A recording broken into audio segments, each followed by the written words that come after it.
Assalamualaikum warahmatullahi wabarakatuh. Perkenalkan, nama saya Adila Nuriana. Saya dari kelompok 2 akan menjelaskan tentang sifat-sifat cahaya. Cahaya merupakan salah satu gelombang transversal dan elektromagnetik yang memiliki panjang gelombang 400 nanometer sampai 600 nanometer.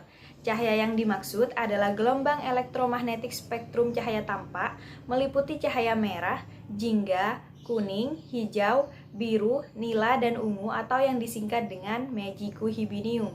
Sebagai salah satu jenis gelombang, cahaya memiliki sifat-sifat tertentu yang bersifat spesifik. Apa saja sifat-sifat cahaya? Yang pertama adalah merambat lurus. Cahaya akan senantiasa merambat lurus dengan kecepatan 3 kali 10 pangkat 8 meter per sekon. Untuk membuktikannya, cobalah kita nyalakan senter. Jika kita perhatikan, berkas cahaya dari senter akan berbentuk garis lurus.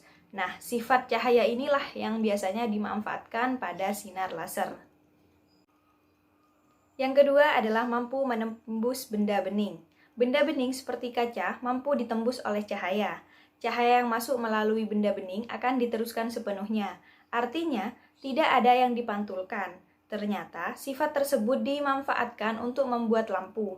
Jika kita perhatikan, bohlam memiliki permukaan bening, sehingga cahaya lampu bisa diteruskan ke ruangan. Yang ketiga adalah mengalami pelenturan atau difraksi. Difraksi adalah pembelokan arah rambat cahaya saat dilewatkan pada celah sempit. Cahaya yang terdifraksi akan membentuk daerah gelap dan terang. Saya Evan Alvanin dari kelompok 2 akan melanjutkan materi dari teman saya. 4. Mengalami pemantulan atau refleksi. Saat melewati satu penghalang seperti kayu, tembok, atau besi, cahaya tidak akan diteruskan, melainkan dipantulkan berdasarkan bentuk pantulannya. Pemantulan dibagi menjadi dua, yaitu pemantulan teratur dan pemantulan baur. Pemantulan teratur terjadi jika seberkas cahaya melewati benda yang permukaannya rata, misalkan cermin. Sedangkan pemantulan baur akan terjadi jika seberkas cahaya melewati benda yang tidak rata, misalkan kayu, batu bata, dan lain-lain. 5. Mengalami pembiasan atau refraksi. Pernahkah kita melihat pensil yang seolah-olah patah saat sebagian dicelupkan ke air? Terlihatkan jika pensil seolah-olah patah. Pada kondisi sebenarnya, pensil itu tidak patah. Mengapa demikian?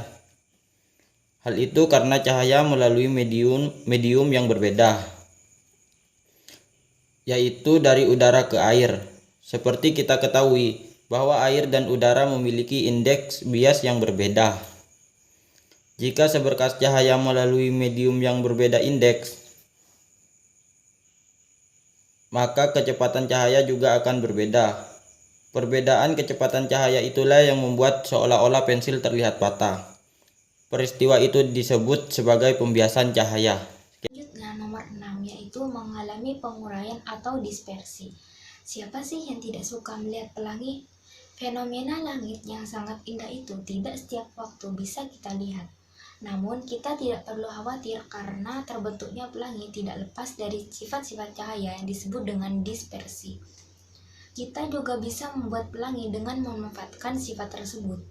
Dispersi merupakan peristiwa terurainya cahaya polikromatik atau putih menjadi monokromatik atau merah ungu. Pelangi dihasilkan oleh adanya peristiwa dispersi.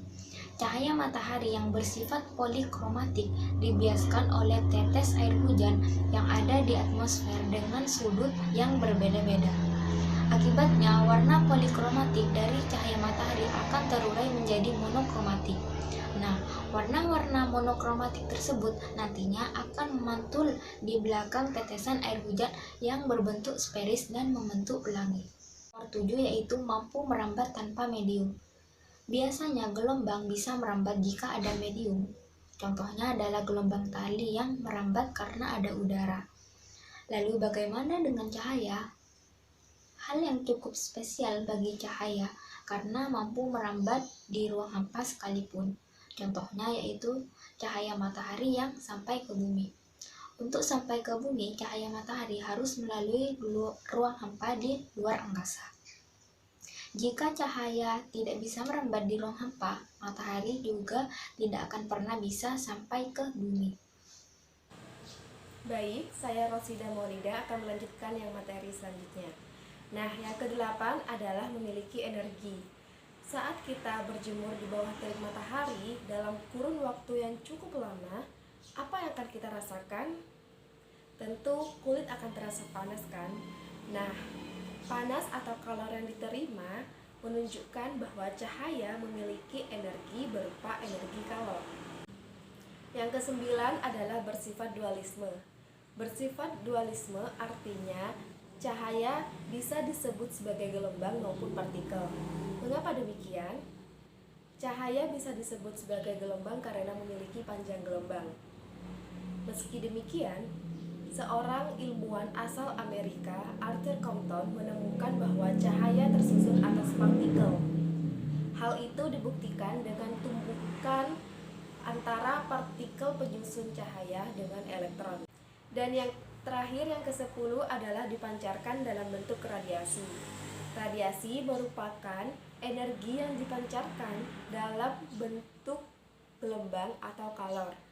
Tak heran, kita akan merasa panas pada saat bersentuhan dengan cahaya, baik cahaya matahari, lampu, laser berdaya tinggi, dan sebagainya. Adanya radiasi ini seolah membuktikan bahwa cahaya memiliki energi dalam bentuk panas. Baik, itu saja materi yang dapat kami sampaikan dari kelompok 2 mengenai sifat-sifat cahaya. Kurang lebihnya mohon maaf, dan terima kasih. Wassalamualaikum warahmatullahi wabarakatuh.